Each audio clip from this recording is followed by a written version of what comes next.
दोस्तों, हिस्से विदासी में आप सबका खैर मकदम है। ईरान दुनिया की नवी एटमी ताकत की आज हम चौथी किस्त पेश कर रहे हैं, जिसमें आज हम बात करेंगे ईरान के एटमी प्रोग्राम के हवाले से। मुझे समझ नहीं आती कि जब दुनिया भर में एटमी मंसूबों से फायदा उठाया जा रहा था तो फिर ईरान की मुखालफत क्यों की जा रही है। क्या वो एटम बम बनाने वाला पहला मुल्क है? अगर वो अपने एटमी प्रोग्राम के जरिए बिजली बनाना चाहता है तो इसराइल और अमेरिका को क्यों आग लगी हुई है? आज हम इस हवाले से बात करेंगे, लेकिन उससे पहले आपसे गुजारिश है कि अगर आपने अभी तक हमारे चैनल को सब्सक्राइब नहीं किया तो हमारे चैनल को सब्सक्राइब करके बेल आइकन पर ज़रूर क्लिक करें। ईरानी एटमी मंसूबे की तारीख क्या है, उस हवाले से हम बात कर लेते हैं। ईरान का एटमी मंसूबा चंद साल नहीं बल्कि कई अशरे पुराना है। उसकी बुनियाद 1960 के अशरे में रखी गई, जब ईरानी और अमरीकी दोस्ती की पींगे झूल रहे थे। शाह ईरान ने अमरीका की चौपलूसी करते हुए सबको पीछे छोड़ दिया था, ताहम आका ने अपने इस गुलाम को नवाजा भी। 1967 में ईरानियों ने अमरीकी मदद के सहारे तेहरान यूनिवर्सिटी में तेहरान एटमी तहकीकाती मरकज़ की बुनियाद रखी। उसे चलाने का जिम्मेदार ईरान का एटमी तवानाई इदारा है। एटमी तहकीकाती मरकज़ में 5 वाट का एटमी तहकीकाती रिएक्टर नस्ब था। वो अपने इस्तेमाल शुदा ईंधन के जरिए सालाना 600 ग्राम प्लूटोनियम बना सकता था। जुलाई 1968 में ईरानी हुकूमत ने मुआहदा बराए एटमी असले के अदम फैलाव पर दस्तखत कर दिए। ये इकदामात करके शाह ईरान ने फैसला किया कि अमरीकी इमदाद के सहारे पूरे मुल्क में 2000 तक 20 एटमी बिजली घर तामीर किए जाएं। याद रहे कि एनपीटी की शिक चहारम के मुताबिक ईरान एटमी तवानाई के पुरअमन इस्तेमाल की खातिर हर किस्म की तहकीकात कर सकता है। नीज़ मंसूबा आलात, मवाद और साइंसी मालूमात हासिल कर सकता है। उस ज़माने में अमरीकी ईरान से भारी मिकदार में तेल खरीद रहे थे। उन्होंने ईरानी हुकूमत को पेशकश की कि अमरीकी कंपनियां ईरान में एटमी रिएक्टर बनाने के लिए तैयार हैं।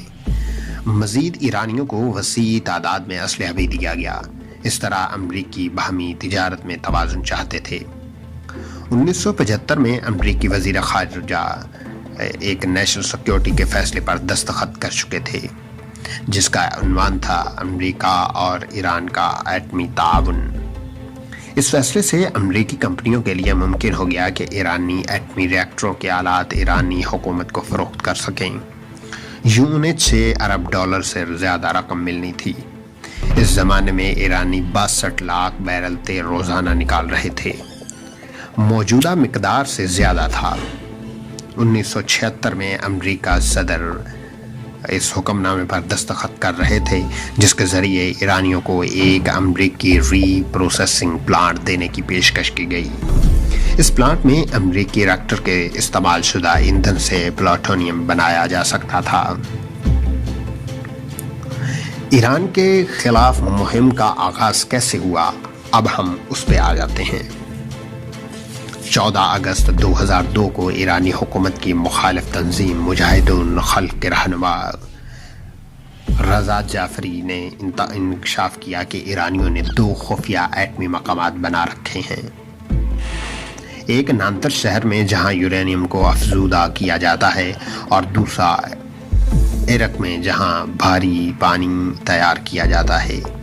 मालूम हुआ कि रूसियों ने गैस सेंट्रीफ्यूज प्लांट देने से इनकार कर दिया था, इसलिए ईरानियों ने खुद यूरेनियम अफजूदा करने का मंसूबा बना लिया। इस इंकशाफ के बाद अमेरिका, इसराइल और यूरोपीय यूनियन पर प्रोपेगेंडा करने लगे कि ईरान एटम बम और एटमी मिसाइल बनाने में मसरूफ़ है। आलमी दबाव और यूरोपीय यूनियन के 3 बड़े जर्मनी, अमेरिका और फ्रांस की पुरकशिश तरगीबात के बायस ईरानी हुकूमत ने 14 नवंबर 2004 को ऐलान किया कि वो रज़ाकाराना तौर पर यूरेनियम की अफजूदगी का मंसूबा बना रही है। इस इक़दाम का मकसद आपस में एतमाद बढ़ाना था।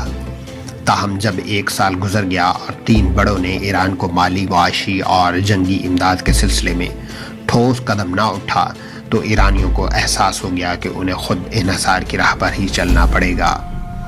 اسی دوران ایران میں صدارتی انتخابات منعقد ہوئے اور احمدی نژاد نئے صدر بن گئے، جو مغرب اور اسرائیل کے سلسلے میں سخت اور جارحانہ نقطۂ نظر رکھتے تھے۔ 8 اگست 2005 کو اصفہان میں واقع ایٹمی ادارے میں یورینیم کی افزودگی دوبارہ شروع کر دی گئی۔ اس کے بعد امریکہ اور یورپی یونین کے دباؤ پر انٹرنیشنل اسلامک انرجی ایجنسی ایرانی حکومت کے پیچھے پڑ گئی اور اسے مجبور کرنے لگی کہ اپنا ایٹمی منصوبہ ختم کر دے۔ انکار پر ایجنسی نے دھمکی دی کہ وہ معاملہ اقوام متحدہ کی سیکیورٹی کونسل میں لے جائے گی۔ 4 فروری 2006 کو انٹرنیشنل اسلامک انرجی ایجنسی کے 35 رکنی بورڈ کا خصوصی اجلاس ہوا۔ اس میں 27 ارکان نے ایٹمی معاملہ سیکیورٹی کونسل بھجوانے کی حمایت کر دی۔ ان ارکان کے سرخیل امریکہ، برطانیہ، فرانس اور جرمنی تھے۔ روس اور چین نے اس بنیاد پر حمایت کی کہ ایران کے خلاف مارچ تک کوئی فیصلہ نہیں کیا جائے گا۔ 5 ارکان الجزائر، انڈونیشیا، لیبیا اور جنوبی افریقہ غیر حاضر رہے۔ 3 ارکان وینزویلا، شام اور کیوبا نے مخالفت کی۔ یاد رہے کہ حمایت کرنے والوں میں پاکستان بھی شامل تھا۔ پچھلے دنوں سیکیورٹی کونسل نے ہفتوں جاری رہنے والے ڈیڈ لاک کے بعد ایرانی حکومت کو الٹیمیٹم دے دیا ہے کہ وہ 1 ماہ کے اندر اپنا ایٹمی منصوبہ ترک کر دے، ورنہ ادھر ادھر ایرانی حکومت نے یہ مطالبہ مسترد کرتے ہوئے اس بات کا اعادہ کیا کہ ایٹمی منصوبہ کسی صورت ختم نہیں کیا جائے گا۔ سیکیورٹی کونسل نے اپنا اعلان کر دیا، لیکن واضح طور پر اسے روس اور چین کی حمایت حاصل نہیں۔ اس کا موقف یہ ہے کہ ایران پر معاشی اور فوجی پابندیاں لگانا مسئلے کا حل نہیں، بس ایسے اقدامات کیے جائیں کہ ایرانی اپنے ایٹمی منصوبے سے بجلی ہی بنا سکیں، ایٹم بم نہ بنا سکیں۔ چونکہ ایران کے سلسلے میں عالمی طاقتوں میں اتفاق نہیں، اس لیے جرمنی، فرانس اور برطانیہ کوئی سخت موقف اختیار کرنے سے کترا رہے ہیں۔ صرف امریکہ اور اسرائیل ایرانیوں پر برستے نظر آتے ہیں۔